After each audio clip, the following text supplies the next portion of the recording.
Queridos amigos, Alá Rapaz, Roxinol Alcântara, mais uma vez conosco, todo mundo unido, muita energia positiva, em virtude de tudo que está acontecendo. O Roxinol Alcântara está exalando pensamentos positivos para todas essas pessoas, para que elas vejam um mundo melhor, e vale muito mais a pena a gente pensar no bem do que a gente ficar pensando em coisas que não valem a pena. Segunda parte do seu João Neto, falando sobre vivência integral para atingir a espiritualidade, o beneplácito divino e a entrada do reino. Seu João Neto, Barra, instrutor, uma pessoa que nos encanta com a sua fala. Seja bem-vinda, seu João, por Muito favor. obrigado. Muito obrigado. Recordar um pouco o que nós vimos. Alô, tá? Pode ficar à vontade, Não, por é que favor. sumiu tudo aqui, agora apareceu. Apareceu? Não, assim, que sumiu a tela, agora voltou a tela. O senhor está vendo a apresentação, né? Isso, eu estou abrindo aqui Não, no mas faz slide. um resumo da última fala, por favor. Então, isso é exatamente. Eu queria fazer um resumo da última fala, no qual nós vimos mais o que nos impede a nossa entrada no reino, tipo a malícia, a calúnia, o excesso de fala, enfim, outras coisas como a calúnia, o afastamento das pessoas, quando a gente se afasta das pessoas também, isso tudo nos impede a entrada no reino. E agora a gente vai ver as coisas que nos favorecem a espiritualidade e a entrada no reino, né? Então a gente poderia começar agora por esse slide, nós estamos no 25, né? No Então eu vou 25. ler ele e a gente comenta alguma coisa. Os manifestantes de Deus traduzem seus próprios conhecimentos do mundo do reino e do mundo da criação em palavras que estejam ao alcance do entendimento humano. Palavras que conduzem a humanidade através de suas declarações e seus ensinamentos. É claro que tais palavras são um elo vital entre o gênero humano e o mundo do reino. É assim, o manifestante traduz para a gente a forma que a gente consegue entender todas as manifestações de Deus que, daquela época, daquele momento que ele está se manifestando para um tempo, para 500 anos, para 1000 anos. Então, tudo que Deus transmite a ele, ele consegue transmitir a nós numa palavra que a gente consegue entender tudo. Não precisa de interpretações, não precisa de ninguém para que a gente possa entender a palavra do manifestante de Deus. Não precisa nem de erudição nossa, apenas precisa um pouco de oração, de meditação e estudar um pouco as palavras de Deus para que a gente possa entender a palavra do manifestante sem que tenha ninguém que precise nos explicar. Ok? Se quiser passar ou alguém tem algum comentário.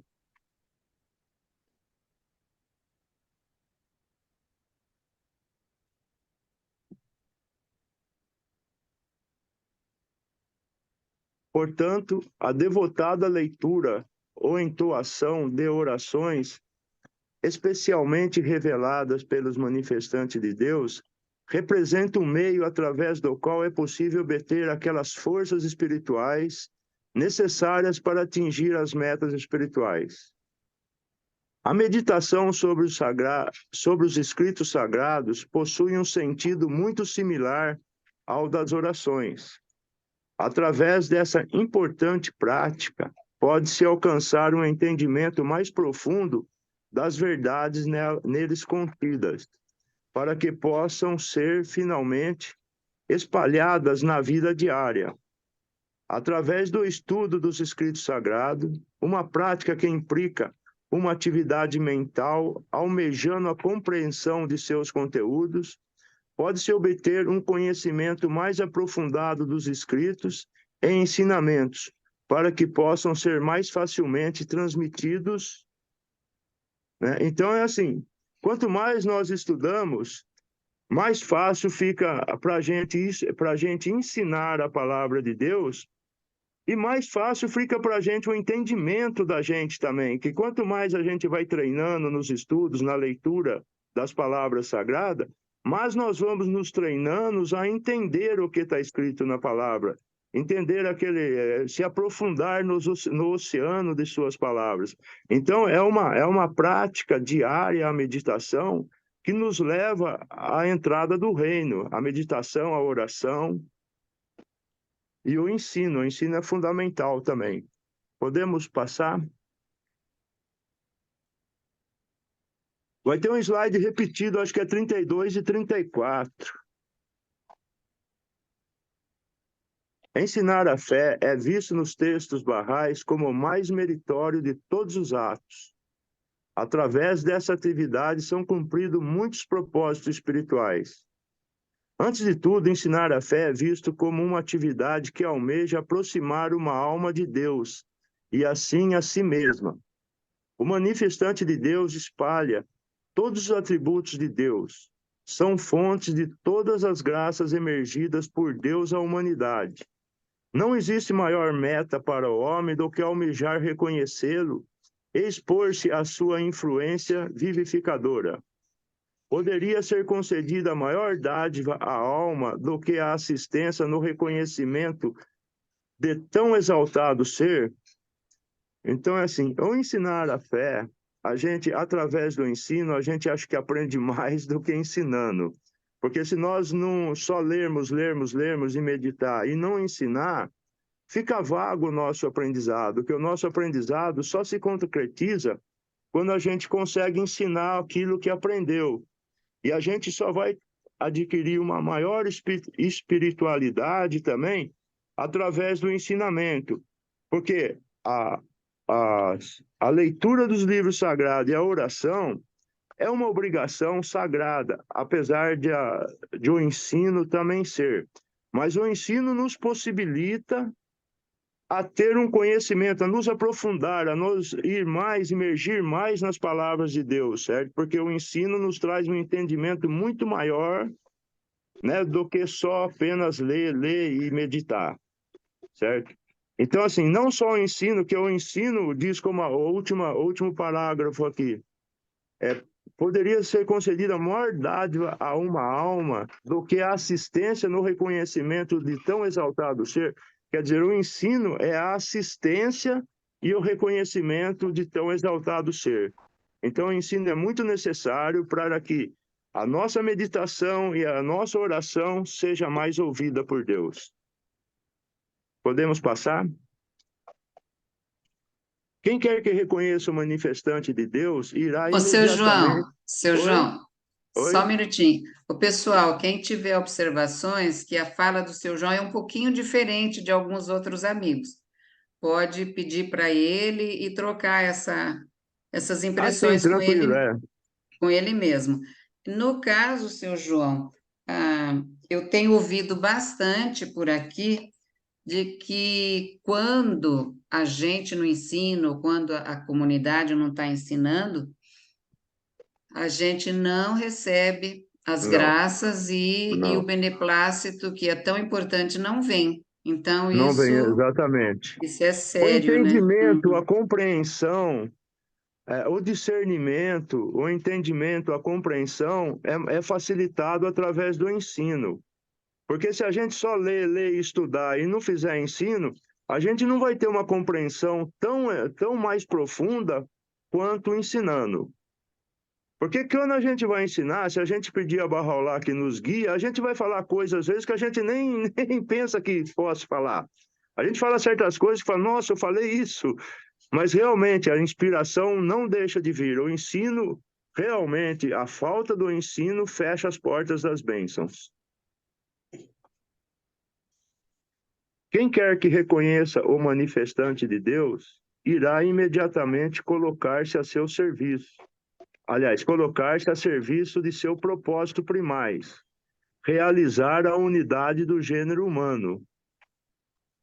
Através do ensino, a gente consegue realizar esse propósito primaz, que é realizar a unidade do gênero humano. O ensino hoje da fé Bahá'í ele traz um conhecimento muito maior de como a gente pode realizar essa unidade do gênero humano.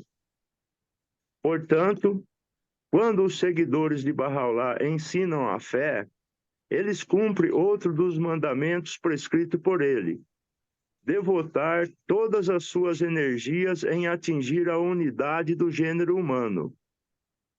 Abdu'l-Bahá escreve: no treino espiritual, é impossível que alguém imperfeito aperfeiçoe a outro ou treine a outro, a não ser que ele conquiste primeiro o seu próprio ego e desejo e se purifique das iniquidades egoístas, de modo a se tornar capaz dos esplendores misericordiosos. É como eu estava falando aqui no início, se a gente faz o ensino, a gente se aprofunda mais, independente de estar estudando ou não, vem a inspiração, vem uma ideia, alguma coisa.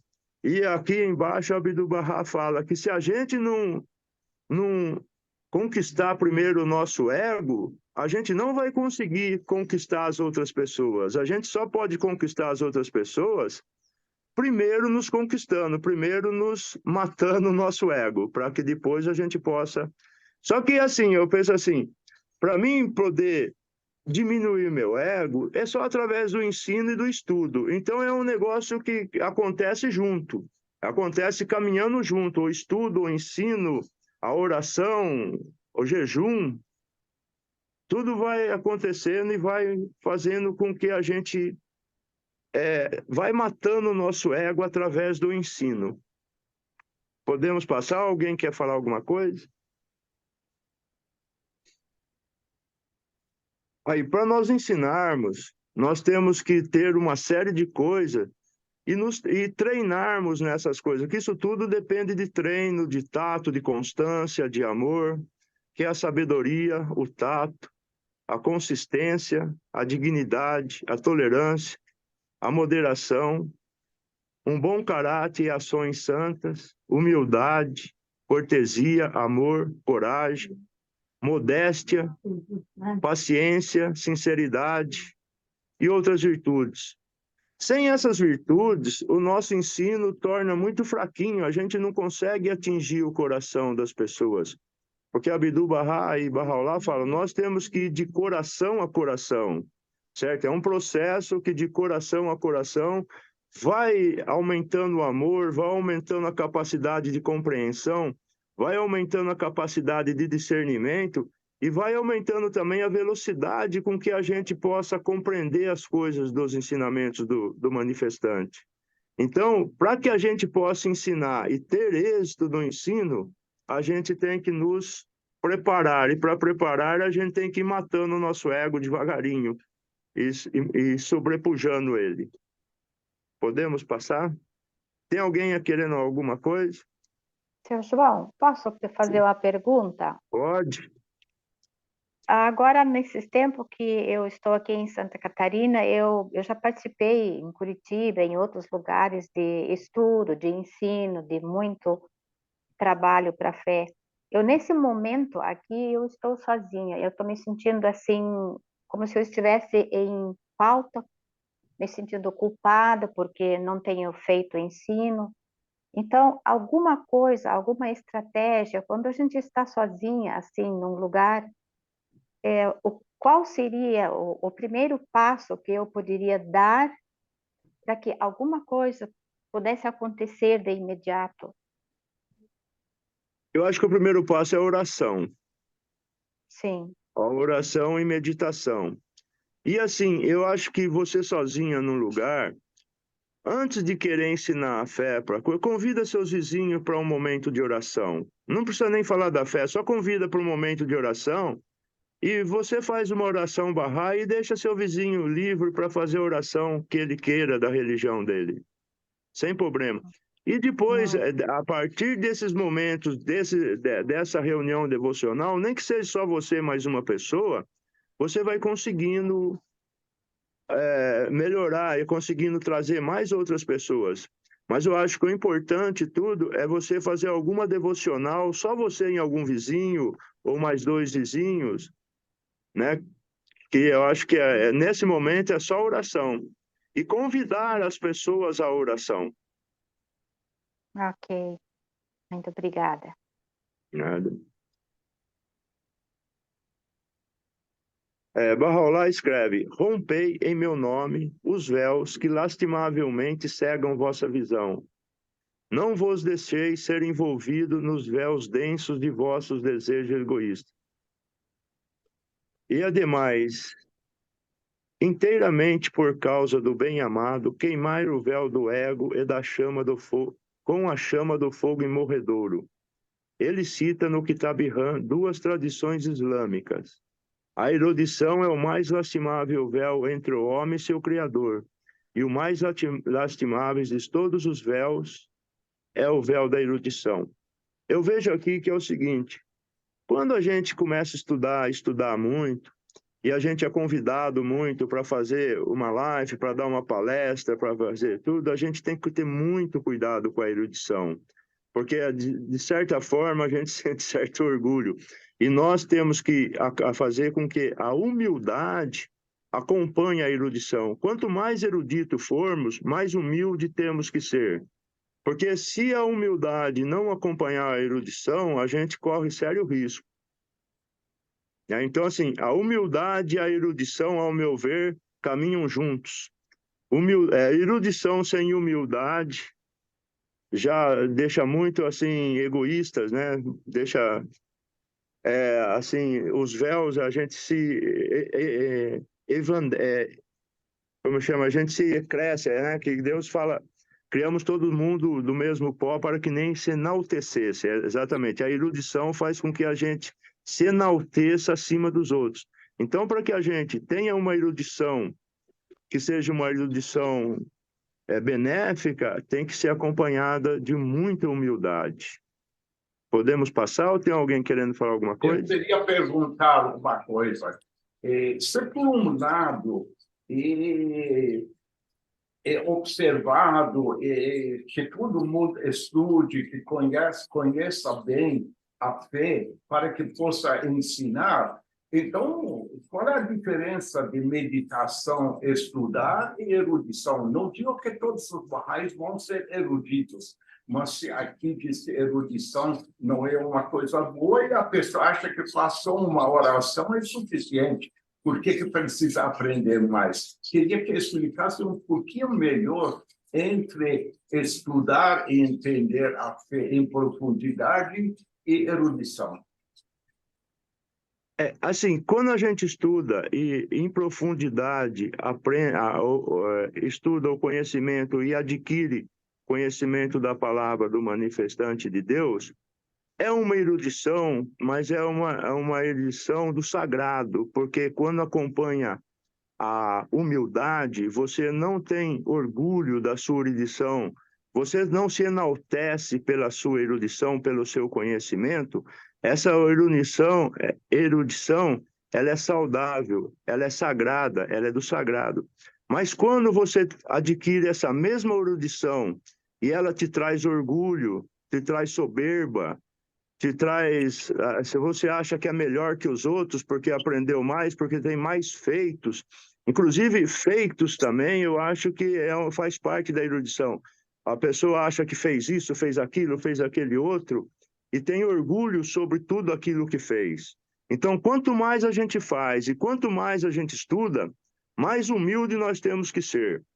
Porque Abdu'l-Bahá, eu não lembro onde ele fala, que diz que Deus nos deu tão pouco conhecimento, da infinidade de conhecimento dele, que nós ficamos orgulhosos por uma coisa tão mínima, tão pouquinho, entendeu? E assim, se a gente hoje for assim, por exemplo, eu sou engenheiro, no caso, eu sou acupunturista. Eu tenho a minha conhecimento só de acupuntura, mas se a gente for ver o conhecimento da face da Terra, eu não sei nada, eu sei uma coisa, eu tenho engenheiro mecânico, engenheiro civil e tal, e eu não posso ficar orgulhoso só por eu ter a minha profissão ou ter um ensinamento, diante de tantos outros ensinamentos que eu não sei. Então, assim, a gente sabe tão pouco, e por mais que a gente tente saber muito daquele ramo, a gente nunca vai chegar lá num conhecimento total. Só que a gente pode chegar num orgulho muito grande do pouco conhecimento que a gente tem. Essa é a erudição satânica que chama. Obrigado. Deu para entender? Assim, eu vou compartilhar depois e aqui não está aqui, o livro está em São Paulo, do livro Padrão de Vida Bahá'í, sobre isso, sobre a erudição, sobre a imagem de Deus. Eu acho que eu já publiquei, eu devo ter, vou ver se eu procuro. Mas vamos lá. Bahá'u'lláh escreve: rompei em meu nome os véus que lastimavelmente cegam vossa visão. Seu Não João, só um vou... pouquinho. Só um pouquinho, seu Pois João. não. Oi, Miguel. Você queria falar?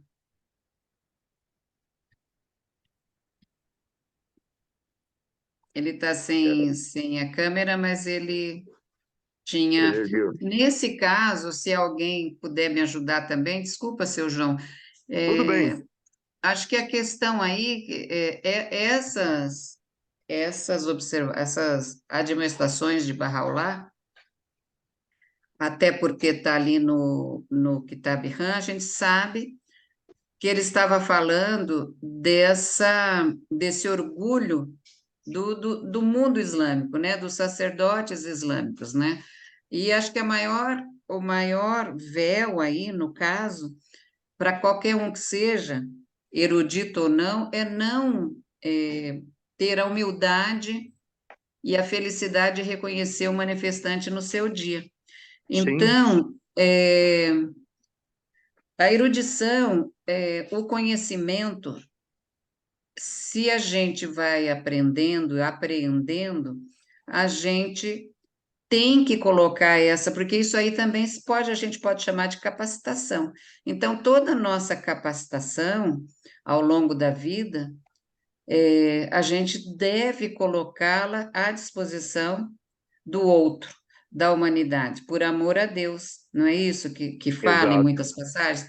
Então, muitas vezes, às vezes assim, você lê um determinado livro, o outro não leu, eu li, você não leu. Então, eu acho que antes de tudo antes de tudo não, junto com o conhecimento que você vai adquirindo, a gente tem que ir também tentando desenvolver aquelas virtudes que ele relacionou ali. E isso faz parte de você trabalhar em não deixar o seu ego tomar conta, né? A gente tem que Então, sempre ter em mente que estamos aprendendo juntos. além do que também em muitas passagens fala que a mente, né? Às vezes muito o erudito, a mente ela acaba. O Chafa, você podia ajudar, porque você que sabe bem essas falas, tem muitas passagens que fala que a mente pode nos enganar, ela Exato. pode, né? Ela pode dar um golpe na gente assim, e por isso que a gente tem que estar sempre procurando desenvolver esse conhecimento material aí com o conhecimento espiritual. Tem que seguir juntos, tanto o conhecimento material como o espiritual. Porque o conhecimento material, o Abdu'l-Bahá fala que é o conhecimento secular, né? Eu posso pôr o coisa, se quiseres, não? Oi?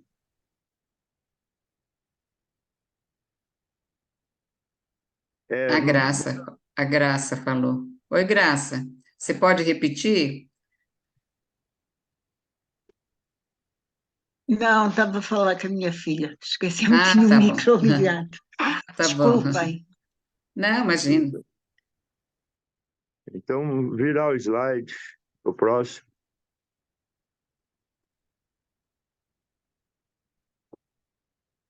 Abdu'l-Bahá também escreve: o que acontece com qualquer nova disciplina acontece também com o aprendizado do crescimento espiritual. Os nossos primeiros passos são dolorosos, embaraçosos e excitantes, mas prosseguindo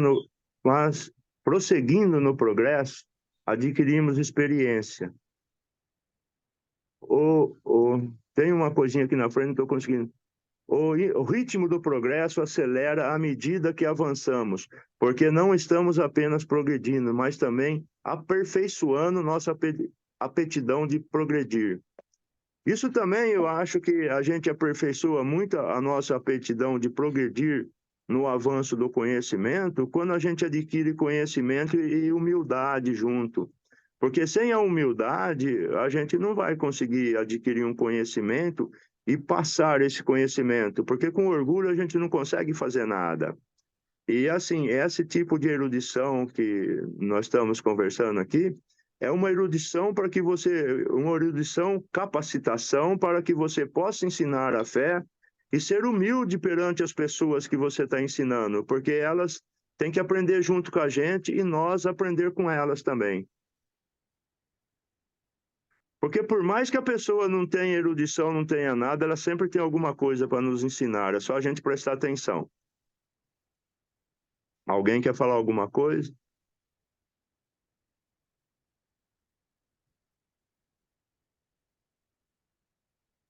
Seu João, uma pergunta.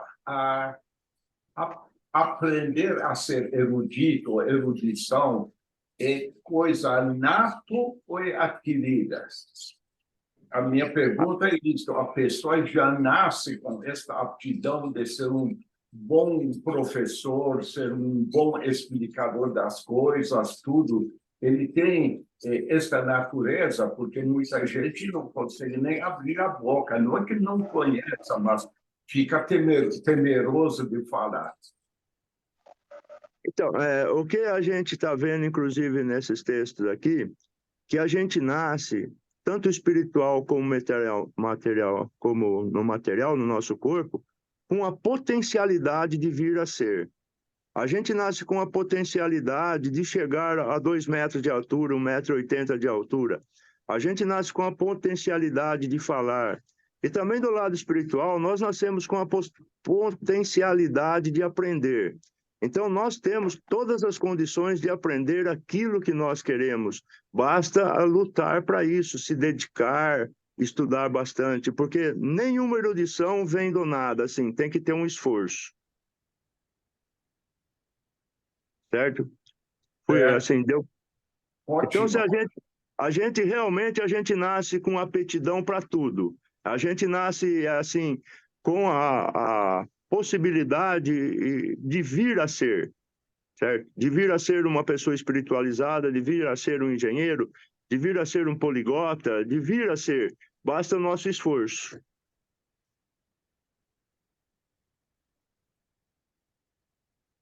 Mais alguma?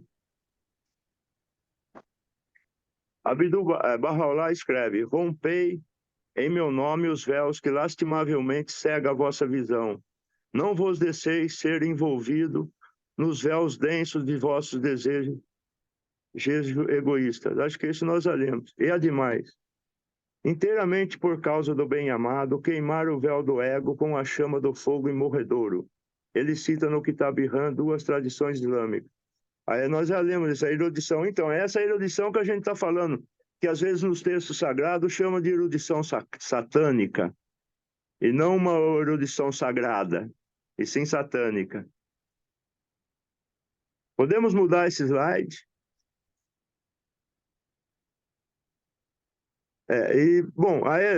Agora vem o instrumento para que a gente possa ter um desapego desse mundo da criação, né? Abdu'l-Bahá nos escreve: todas as calamidades e aflições foram criadas para o homem, a fim de que ele pudesse desprezar este mundo mortal, mundo este ao qual está muito apegado. Quando ele passa por severas provações e dificuldades, sua natureza recua e ele deseja o jardim eterno, um reino santificado de toda aflição e calamidade. Tal é o caso do homem que é sábio. Jamais haverá ele de beber um cálice que o fim lhe cause de sabor, e sim, ao contrário, buscará o cálice de água pura e límpida. Então, aqui no caso também, esse instrumento de desapego, quanto mais assim a gente consegue ver que a gente não sabe nada, não tem, assim, a gente nasceu sem saber nada e o conhecimento é divino e é através da a nossa humildade, o nosso estudo, a nossa dedicação, a gente vai adquirir esse conhecimento, a gente vai se afastando um pouco do mundo da criação, certo? Agora, se a gente não se afastar do mundo da criação, mesmo adquirindo esse conhecimento, aí as provações são necessárias para a gente. Alguém tem alguma coisa? Aí, nesse caso, provação e quinhão, o quinhão de cada um tem a mesma relação? Eu acho que é assim, é uma boa pergunta, eu nunca pensei nisso, mas assim, o seu quinhão já é pré-determinado, né? Parece que seja pré-determinado. Mas no decorrer da sua vida, você vai assim adquirindo tanto as perfeições quanto se mantendo na imperfeição, porque a gente nasce imperfeito, certo? Então a gente pode se manter na imperfeição ou adquirir as perfeições. Então, quanto mais a gente adquire as perfeições, essas provações são menos necessárias. E quanto mais a gente adquire essas coisas, e mais humildade. A gente tem que sempre ver que a humildade que vai nos levar a lugares, porque se a gente, com qualquer coisa que a gente adquirir e ficar orgulhoso daquilo, vai nos impedir de avançar no desenvolvimento espiritual.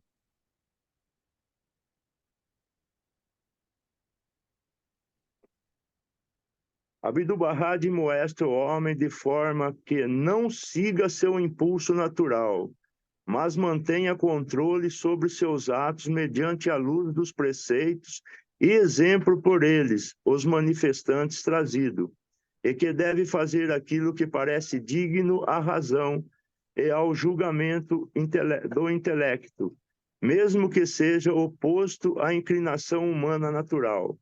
Quer dizer, a gente tem que fazer as coisas que realmente a inclinação humana é aquilo que a gente nasce, é aquilo que nos chama ao reino desse mundo. Então, nós temos que nos espelhar aos exemplos do manifestante de Deus para que a gente possa se manter longe e se manter radiante, se manter sempre aprendendo, sempre se aprofundando no oceano das palavras de Deus, das palavras do manifestante.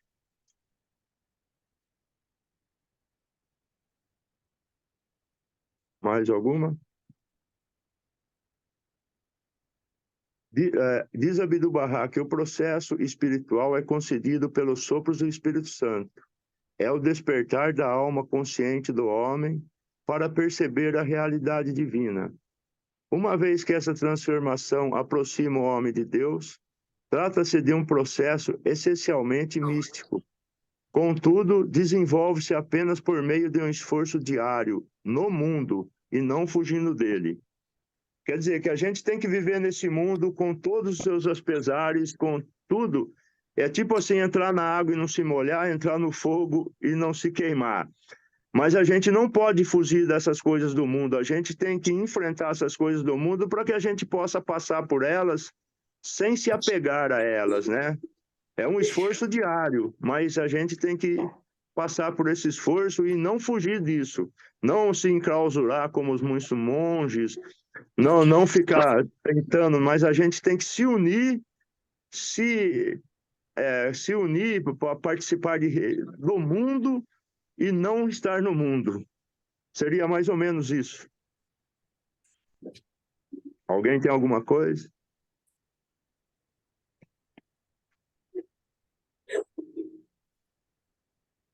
O desprendimento do eu natural é dessa forma explicada por Abdu'l-Bahá num de seus escritos. A mariposa é um sacrifício para a vela. A nascente é um sacrifício para o sedento. O amante sincero é um sacrifício para a amada. A pessoa deve esquecer-se totalmente. Deve buscar o prazer do verdadeiro, desejar a face do verdadeiro e andar na senda do verdadeiro. Deve inebriar-se com sua taça, resignado em sua mão, e cerrar seus olhos para a vida e a vivência. Então, quer dizer, a gente tem que fechar realmente o olho para esse mundo e procurar as coisas espirituais através da oração, da meditação, do jejum e do ensino. Porque se não for através desses 4 pilares, a gente não consegue a espiritualidade. Principalmente o ensino, para que a gente, através do ensino, possa ter maior compreensão dos ensinamentos e também maior compreensão e maior vivência desses ensinamentos, que o ensino também traz uma vivência no ensinamento divino e afastando a gente do mundo da matéria.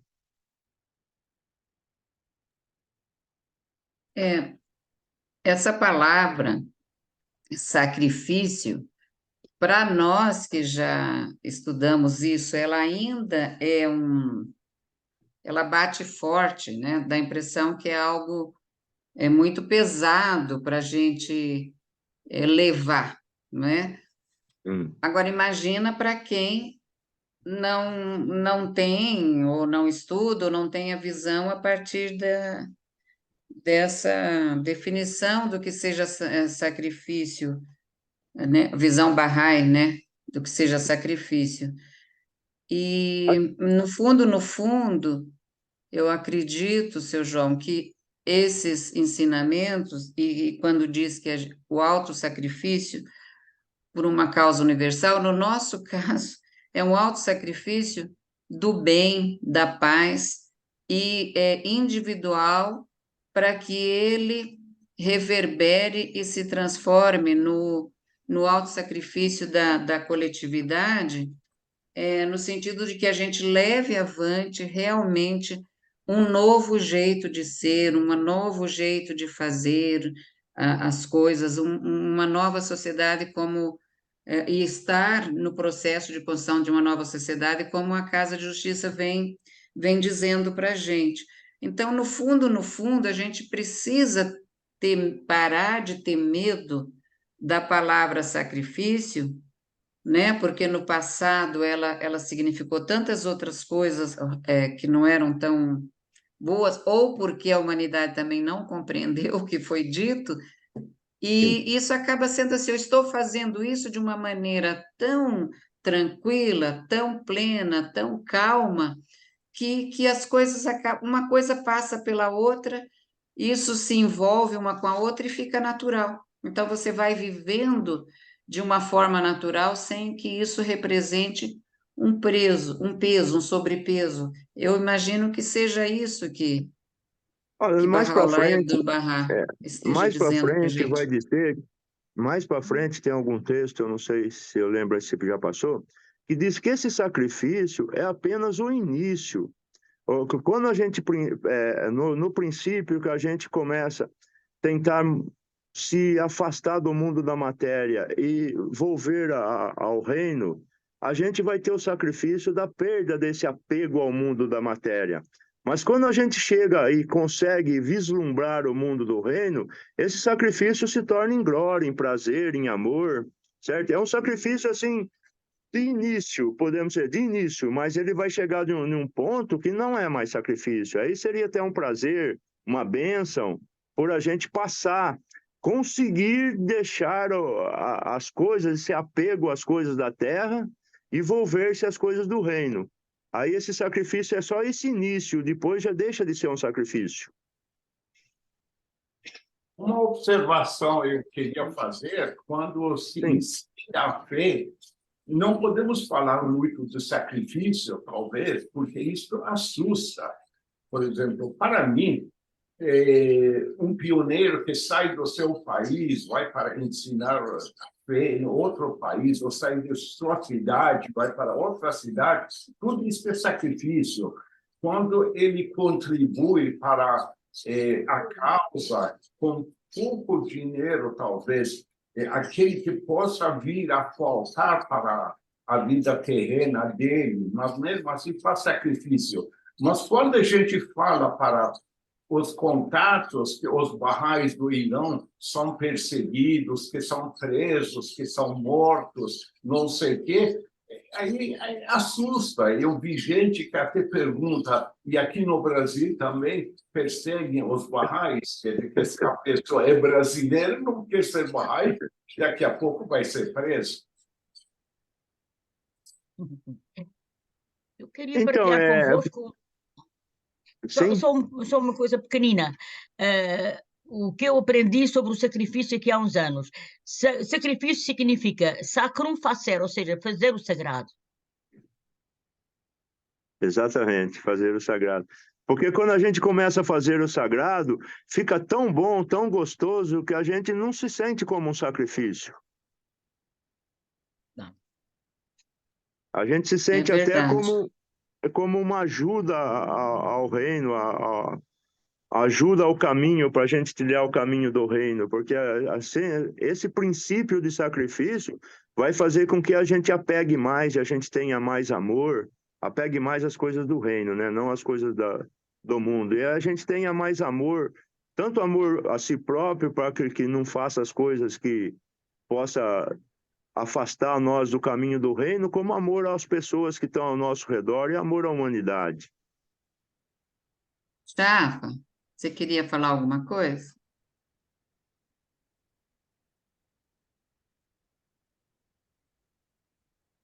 Não, obrigado. De nada. Então vamos aqui. O desprendimento do seu eu natural é desta forma explicada por Abdu'l-Bahá num de seus escritos. Ah, já li esse daqui. Podia mudar? Tornar-se totalmente esquecida de si próprio. Isso quer dizer que ela deveria levantar-se e sacrificar-se no verdadeiro sentido. Isto é, deveria eliminar as incitações da condição humana e livrar-se das características censuráveis que constituem a triste obscuridade dessa vida terrena, e não permitir a deteriorização de sua saúde física e o enfraquecimento do seu corpo. Então, no caso aqui, ó, tornar-se totalmente esquecida de si próprio e sacrificar no verdadeiro sentido. Então, deveria eliminar as coisas terrenas. Esse é o verdadeiro sentido do apego a essas coisas da mundana e das características censuráveis. Quais seriam as características censuráveis? Um vício, a mentira, né? Principalmente vício, que eu acho que o vício é a coisa mais difícil da gente se livrar dele. É um apego que é impressionante, o vício. É um apego, quem fuma sabe como é que é difícil.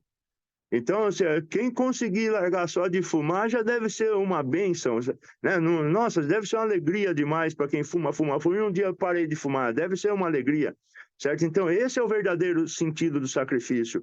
A alegria de deixar de fazer alguma coisa mundana e se volver para o reino.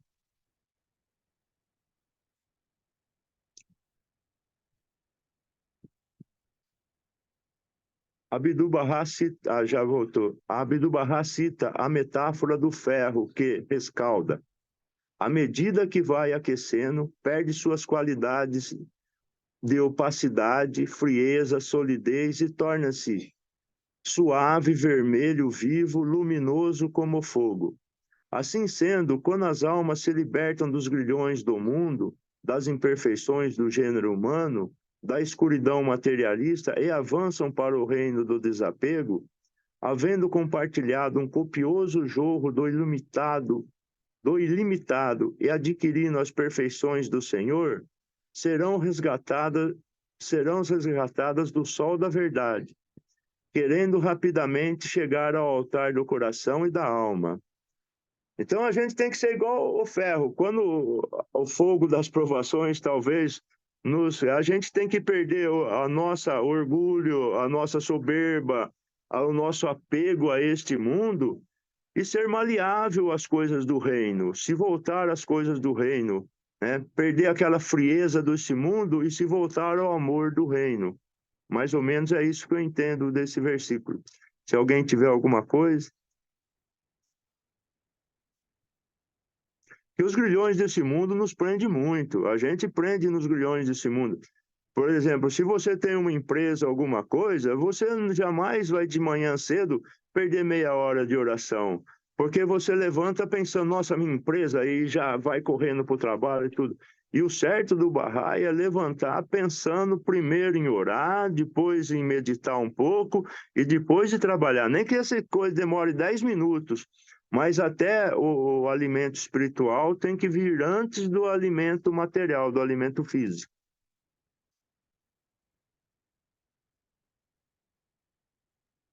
Esse Olha, sentido, sempre, eu repito isso aqui sempre, mas eu gosto sempre de pensar assim. Quando se fala, né, nisso, quer dizer, qual é a nossa primeira obrigação e última obrigação, primeira obrigação do dia, última obrigação do dia. Eu sempre orar. lembro que Abdul-Bahá diz que a gente deve viver em estado de oração e que isto é uma forma de proteção para a gente e para o outro. Então, eu acho isso assim de uma profundidade e a gente às vezes, né, acaba negligenciando por, sei lá pelo quê, por ignorância da gente mesmo. Não, né? É difícil a gente, os nossos sentimentos. Por exemplo, viver em estado de oração, você não pode passar raiva, não pode ter raiva. Um estado de oração, você tem que sempre estar tranquilo, estar sereno, estar voltado ao reino. Então, há certas coisas da vida nos tiram o estado de oração. Por exemplo, a raiva, uma discussão de um produto que você comprou, aquele produto não veio legal. Então, todas essas coisas a gente tem que resolver num estado de oração, procurar se manter no estado de oração. Sendo assim, tudo que for fazer, tentar se manter na calma, se manter dentro das condições do reino. Porque às vezes a gente não consegue, a gente se explode, a gente fala um monte de coisa. Talvez depois se arrependa, talvez não, mas é complicado se arrepender depois. Né? Então podemos ler mais esse? Nesse sentido, o sacrifício é um processo de purificação, e a purificação, nas palavras do Babi, é considerado o mais aceitável meio de atingir a proximidade de Deus e o mais meritório de todos os atos. Então, nós temos que sempre estar procurando nos purificar das coisas desse mundo, nos purificar de uma notícia ruim, que a gente não deve ver as coisas ruins, nos purificar daquilo que nos traz raiva, daquilo que nos traz dissabor, mas tendo, como diz antes, viver no meio desse. Nós não podemos sair desse mundo. Nós temos que estar nesse mundo, mas viver de acordo com os ensinamentos, ou seja, sempre tendo uma condição de oração e agora a condição de se purificar, né? Que é esse meio de se purificar é se manter calmo, se manter tranquilo, se manter, cada vez que tiver um problema, lembrar de Deus e lembrar da oração a quem remova as dificuldades a não ser Deus, para que a gente possa realmente viver no sentido de purificação. Alguém quer falar alguma coisa? Rias.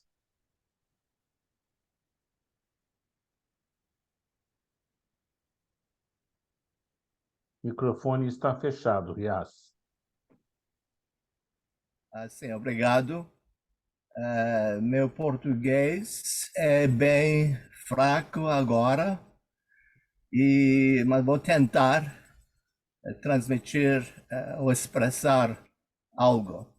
E talvez os queridos amigos Mohiman e o Sohrab podem me ajudar com o vocabulário. Eu acho que esse assunto de hoje fica bem mais claro quando consideramos um conceito radical que se manifesta na revelação Bahá'í. Esse conceito radical é o conceito de que o ser humano é essencialmente um ser espiritual, não é um ser material. O material é apenas um instrumento, mas a verdadeira natureza, a essência e a natureza do ser humano é um ser espiritual. Então, quando consideramos esse conceito muito radical na cultura presente, tudo isso fica todas essas escrituras que estamos lendo hoje, tudo isso encaixa, tudo isso fica bem mais fácil de compreender, e a razão de todas as escrituras fica bem mais claro, porque essas escrituras da revelação divina tratam do ser espiritual do homem. Não se trata nenhuma dessas escrituras tratam do corpo material. Ao contrário, essas escrituras dizem, falam da purificação do material, isto é, o afastamento do material. Por exemplo, a natureza essencial de uma ave é voar. Não é andar na terra, andar por ali, por cá e por lá. É de voar. E para voar, a ave precisa se purificar das impurezas terrenas. Então o voo se possibilita. Parece que nas palavras ocultas, Baha'u'lláh menciona que a ave que se manchou de lodo e desceu na terra, se manchou de lodo. Isso. Eu não lembro bem assim, mas eu... Uhum. Então, e depois não conseguiu mais voar. Isso. Então, essas escrituras, belas escrituras que estamos vendo hoje, parecem muito difíceis, parecem muito tenebrosos. Essas ações que lemos hoje parecem muito tenebrosos, porém, se consideramos que somos seres espirituais, então tudo isso clarifica o nosso estado natural, o nosso destino natural. Então fica bem mais compreensível por que essa purificação. Então, essa é a minha contribuição, de sempre termos na nossa consciência de que nós, bem como as pessoas e os amigos que encontramos, especialmente na área de ensino, etc., é que estamos tratando de seres espirituais. Não estamos interessados nas suas atividades materiais. Porque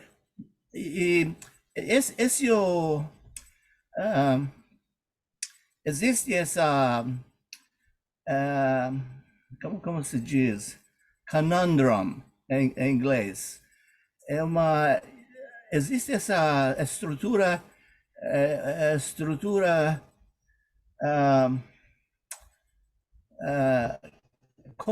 contra mandamento. Como se pode dizer? Não. O que fica difícil, o que é difícil, estamos somos atraídos ao material. Estamos envolvidos no material. Estamos ocupados com os afazeres materiais. Então, todas essas, porque estamos atraídos, porque também temos a natureza, o ego e a natureza animal. Então, naturalmente, somos atraídos aos objetivos materiais e atividades materiais e o consumo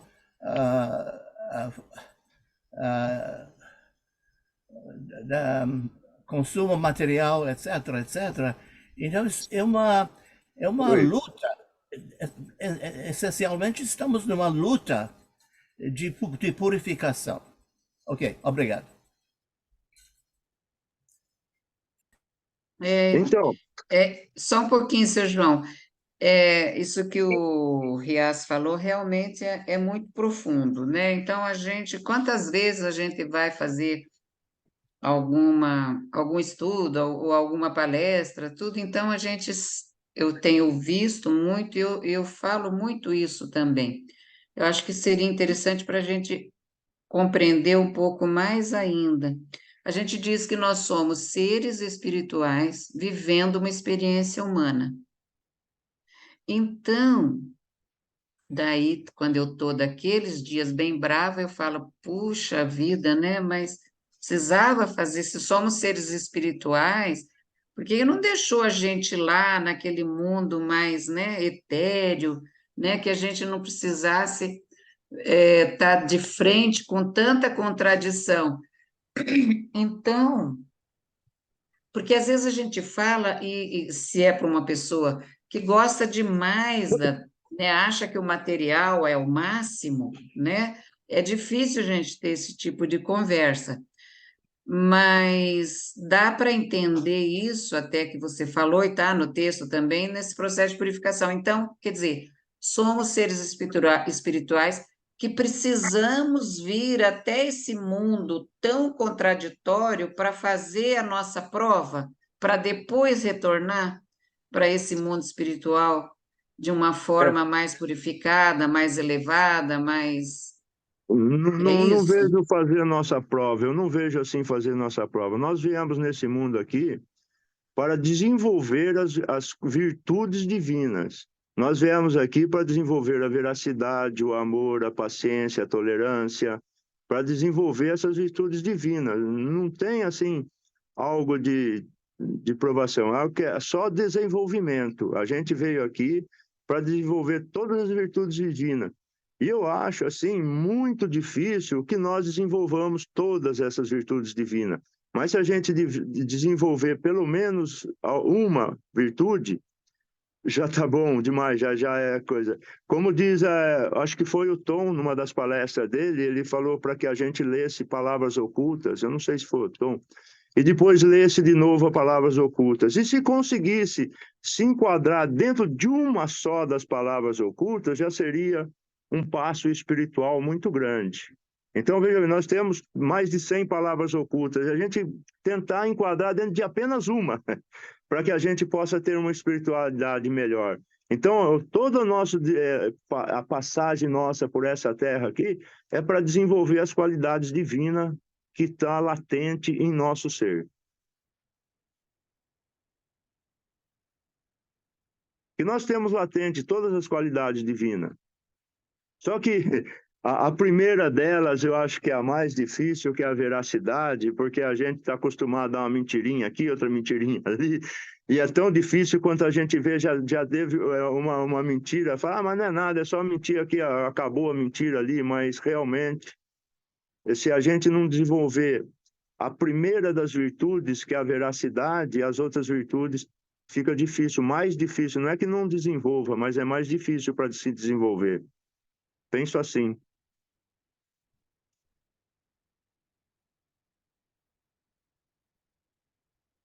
Abdu'l-Bahá diz, espiritualidade é amor em ação.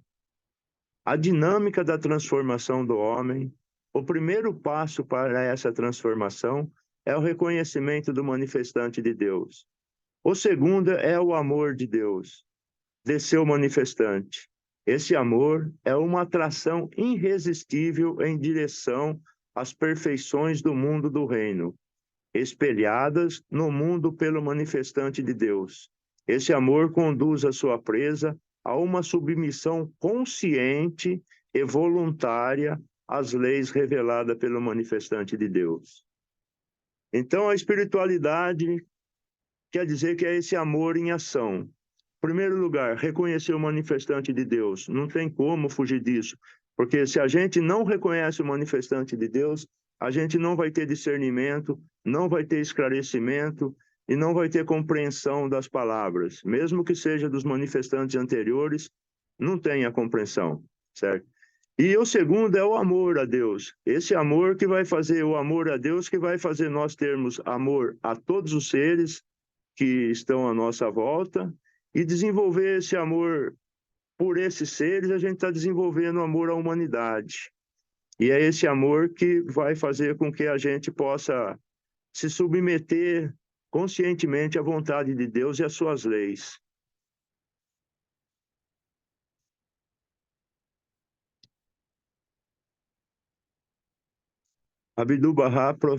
Bahá'u'lláh escreve: prossegue minhas leis por amor a mim. E Abdu'l-Bahá diz: o primeiro princípio do ensinamento divino é o amor.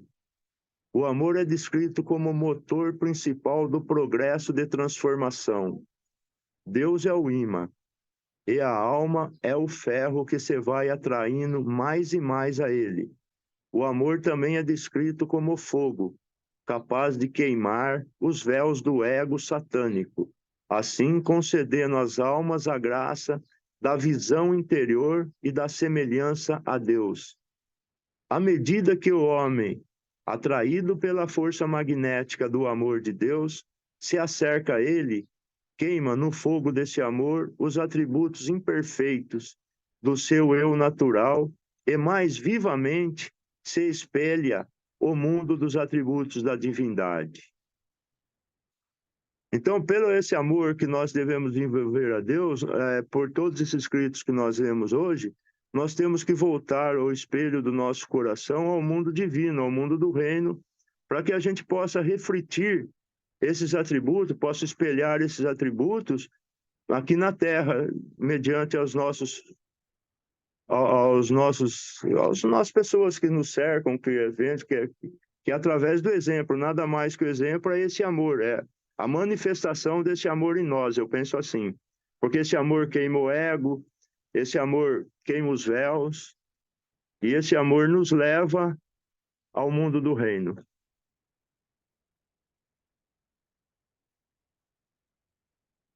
Bahá'u'lláh declara: os profetas e mensageiros de Deus têm sido enviados com o fim único de guiar a humanidade no caminho reto da verdade. É o intuito fundamental de sua revelação educar todos os homens para que possam, na hora da sua morte, ascender ao trono do Altíssimo no grau máximo de pureza e santidade com desprendimento absoluto. Esse desprendimento absoluto é muito difícil, mas a gente tenta conseguir, né? Esse esforço que a gente está tentando, todas essas escrituras que a gente está lendo hoje, está vendo hoje, é para desenvolver esse amor, para desenvolver esse amor e esse desprendimento absoluto do reino da matéria. Porque se a gente, como diz numa passagem, morre ainda preso ao reino da matéria, parece que é uma oração, a gente vai ser muito difícil para nós seguir o mundo. Então a gente tem, na hora da nossa morte, está totalmente desprendido de tudo desse mundo. Do nosso cachorrinho, do nosso gato, do nosso parente, de tudo, tudo, tudo. Alguém quer falar alguma coisa?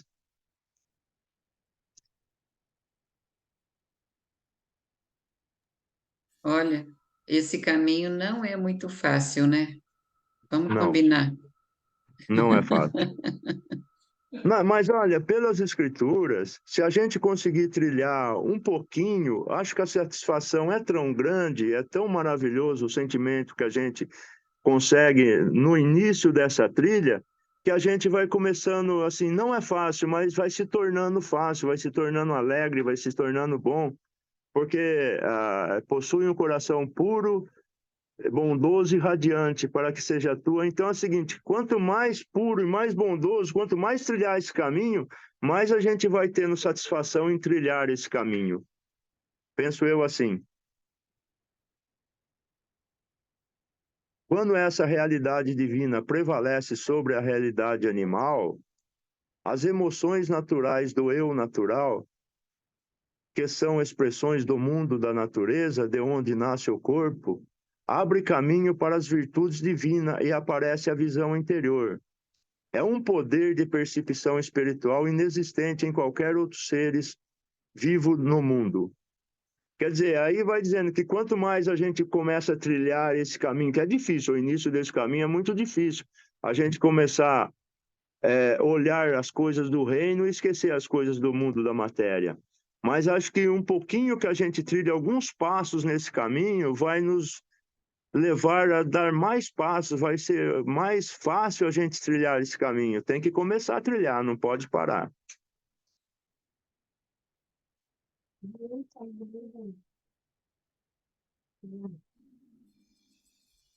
Iluminada, Yes. guiada e confirmada Minutinho pelo só, Sr. manifesto. João. Yes. Pois não, pois não. Ok, obrigado. Outro no slide anterior, é isso. No slide anterior, bem, é isso. Assim, esse é um conceito, outro conceito radical na revelação Bahá'í, de que a mente humana, a mentalidade humana, é insuficiente de atingir as virtudes espirituais. Esse é outro conceito muito difícil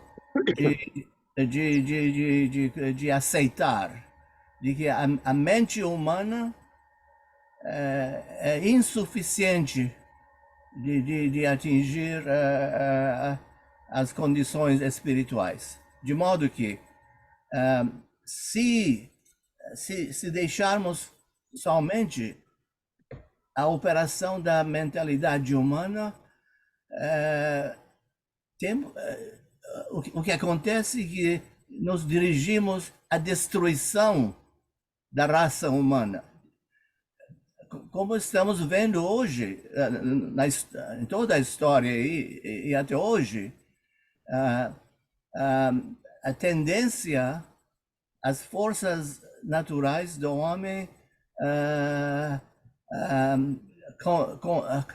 conquistam a humanidade e resulta em guerras e a destruição da atmosfera e a injustiça e os preconceitos, vários tipos de preconceitos raciais, culturais, etc. E até a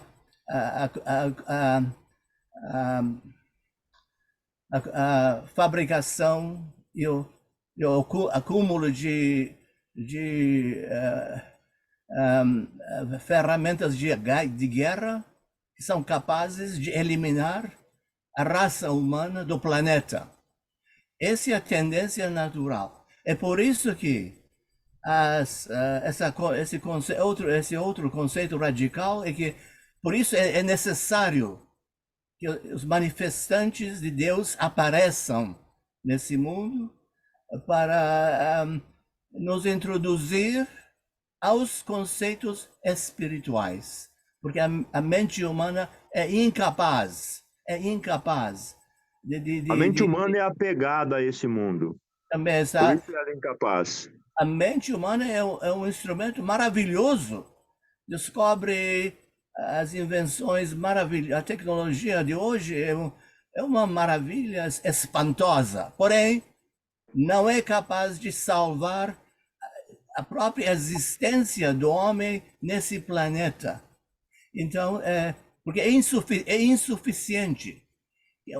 Por isso que os princípios contidos nas revelações divinas são transcendentais à mente humana, quer dizer, são a um nível superior à mentalidade humana. Por exemplo, esse princípio muito simples da unidade da humanidade, a unicidade da humanidade. É uma frase muito simples, mas na realidade a humanidade é incapaz de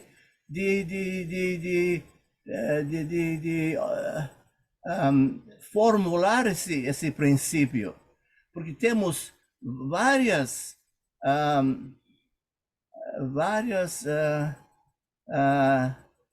iniciativas para a paz e para a unidade, como as Nações Unidas, etc., etc. Muitas organizações tentam atingir isso, mas são incapazes, porque as suas estruturas não conformam com esse princípio muito simples da unicidade da humanidade. Esse é um conceito que aparece na revelação Bahá'í, que é uma revelação divina, que parece muito simples, mas é extremamente profunda e essencial. Nenhuma das iniciativas humanas é capaz de incorporar esse princípio nas suas iniciativas. Por isso que todos falham. Têm falhado e até hoje falham, porque não são incapazes de integrar esse princípio espiritual nas suas iniciativas. Então, obrigado. Eu vejo que a mente humana, se ela não tiver conhecimento da palavra de Deus, ela é autodestrutiva. Ela mesma se autodestrói. Por exemplo, aqui na minha família tem um ditado que diz que se a pessoa não obedece a Deus, não vai obedecer seus pais. E a gente na Fé Bahá'í vê que é exatamente o contrário. Aliás, a pessoa que não obedece seus pais não vai obedecer a Deus. E nós vemos que é exatamente o contrário. Primeiro nós somos ensinados a obedecer a Deus para depois nós podermos obedecer nossos pais, né? E obedecer os nossos governos e ter a obediência às coisas da vida. Então, sem a palavra de Deus, sem o ensinamento de Deus, desde criança, desde pequenininho, eu vejo que a mente humana é autodestrutiva. Ela tem que ter o conhecimento de Deus, da palavra de Deus. Senão, ela não consegue desapegar de forma alguma dessa terra, das coisas desse reino aqui, e auto se destrói. Penso assim.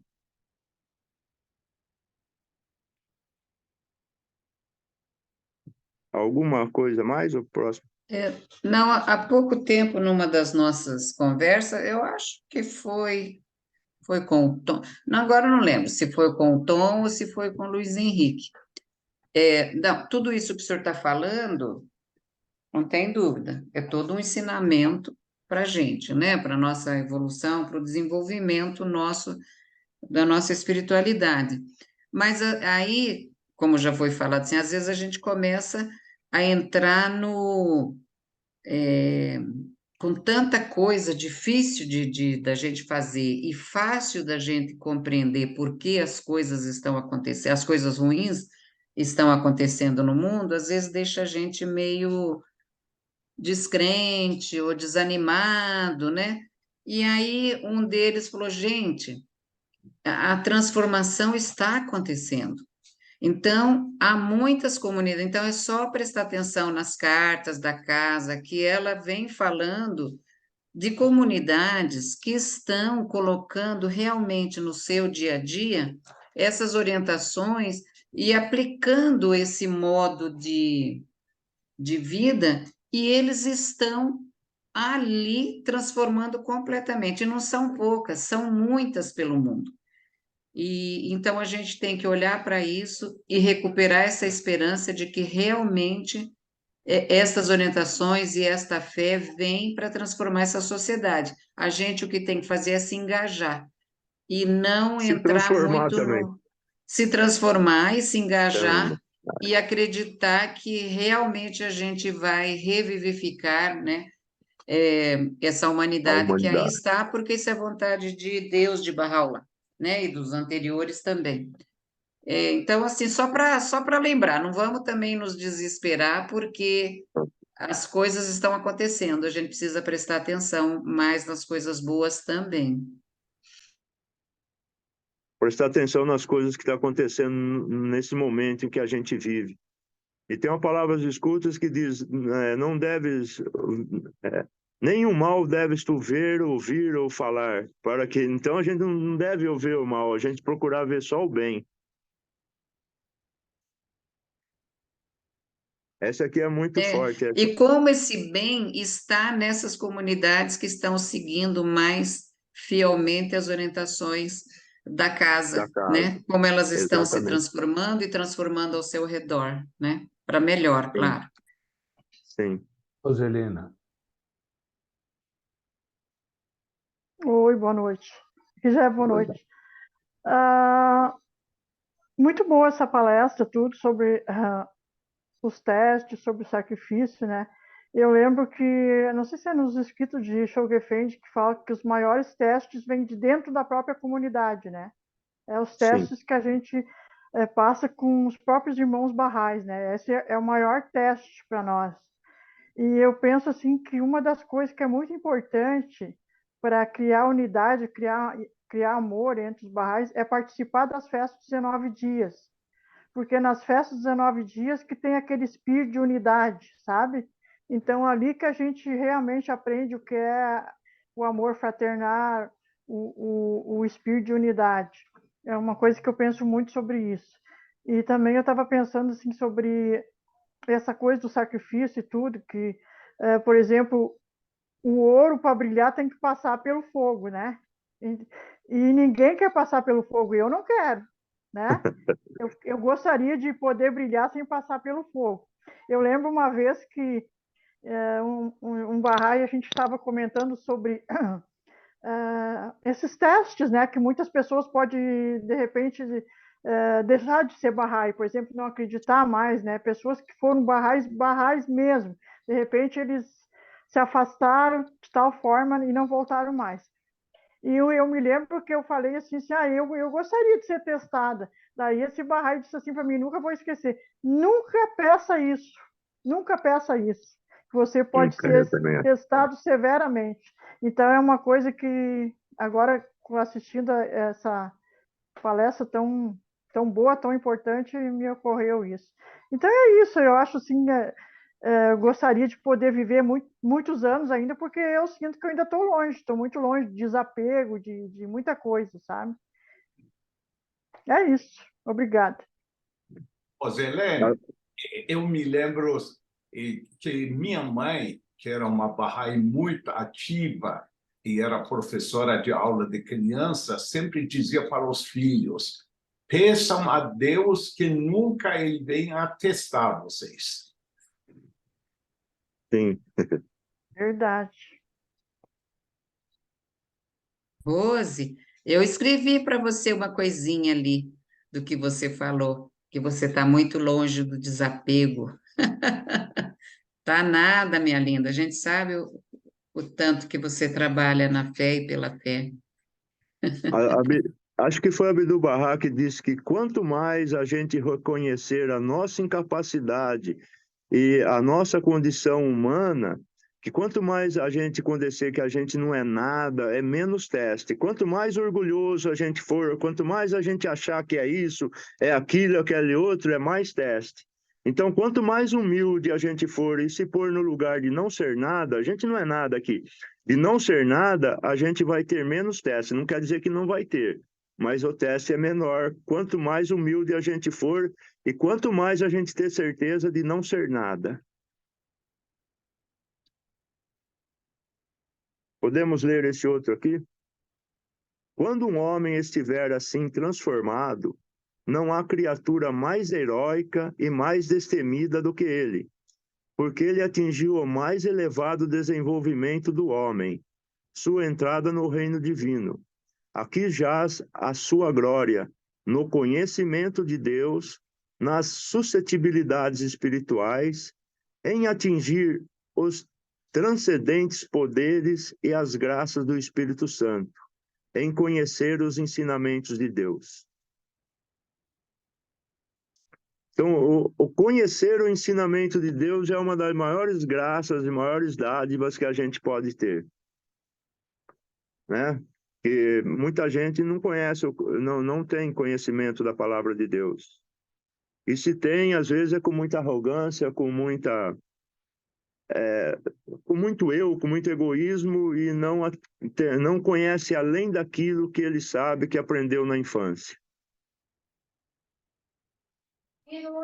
Nós estamos no mês do conhecimento, né? Aí ontem, na nossa festa 19 dias, foi falado isso.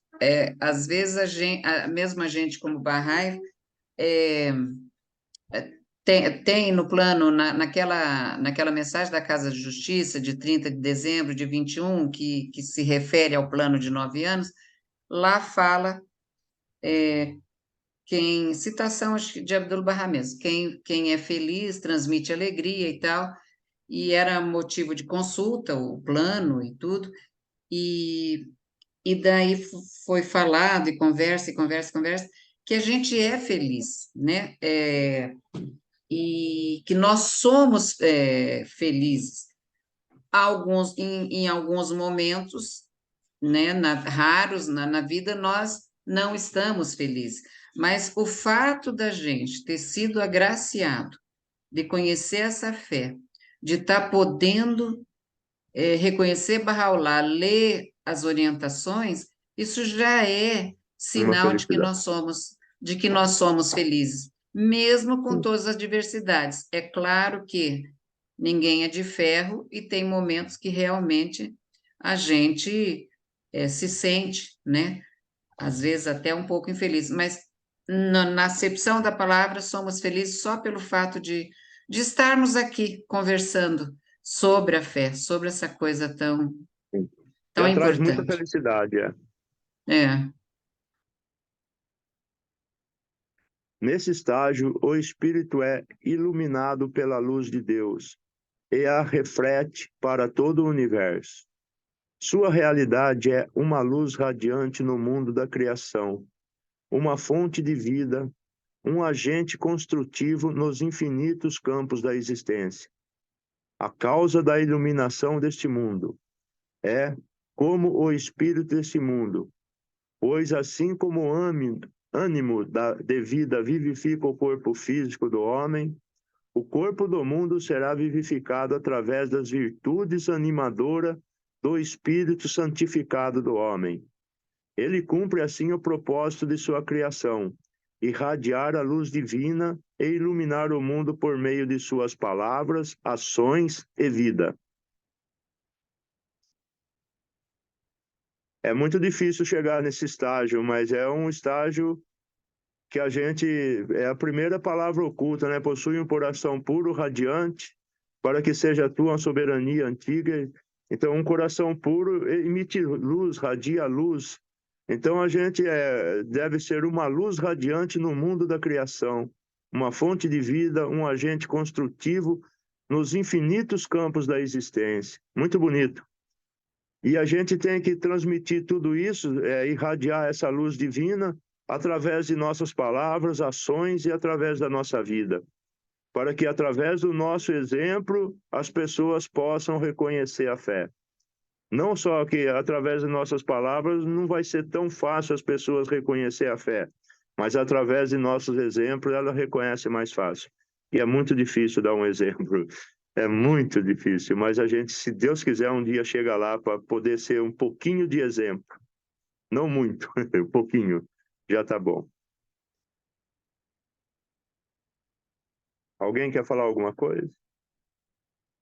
Esse foi o último. Eu quero falar que o senhor pode colocar mais uns 10 slides aí, que está muito gostoso o bate-papo. Mas eu acho que acabou. Mas é assim, ó.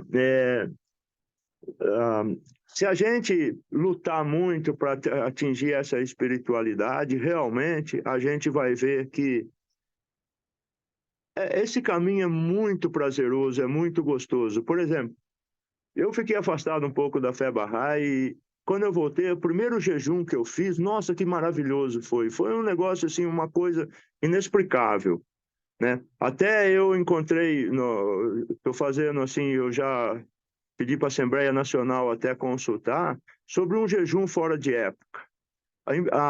Impedido da humanidade, pelo menos um dia de jejum, porque nos escritos Bahá'í diz que a gente pode jejuar fora de época se desejar o benefício da humanidade. E eu acho que está na hora de nós fazer um jejum fora de época para desejar esse benefício, pelo menos um dia de jejum em prol da humanidade.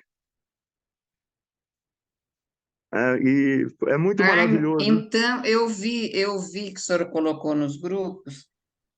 Então, porque Bahá'u'lláh diz que o jejum tem que ser feito na época determinada por ele, Determinado senão por não ele. tem benefício, nem espiritual, nem material, nem para o Exato. corpo de saúde. Mas aí o senhor está dizendo que esse jejum é possível fazer em prol da humanidade. Ele Aí aceita, sim, aí é permitido. é permitido. Na inserção 71 esse livro do O Jejum Bahá'í, você vai ver que a pergunta que alguém fez, eu não sei se é Abdu'l-Bahá, se pode fazer jejum fora de época. Ele diz que sim, o jejum é como foi revelado por Bahá'u'lláh, tem a época certa. Mas se o nosso desejo for pela humanidade, Deus aceita o nosso jejum. Que legal isso. Então, o Seu João, jejum fora de época é aceito quando é feito em prol da humanidade. Não, pessoal, não pelo Não, pessoal. pessoal. Ele é seu João, interessante. muito obrigado. Eu vou parar a gravação. Foi uma satisfação enorme. Pena que foram só 2 partes. Vamos esperar que o senhor traga mais uma parte para nós. Foi fantástico. Trouxe um monte de caraminhola na cabeça de todo mundo. O senhor é ideal. O senhor tem um jeito, um coração. Muito obrigado, Muito seu João. obrigado, Um muito abraço. obrigado. Obrigado. Roxinol está assim, cantando, como sempre, muito alto. Obrigado, viu, seu João? Obrigado, eu que agradeço a oportunidade.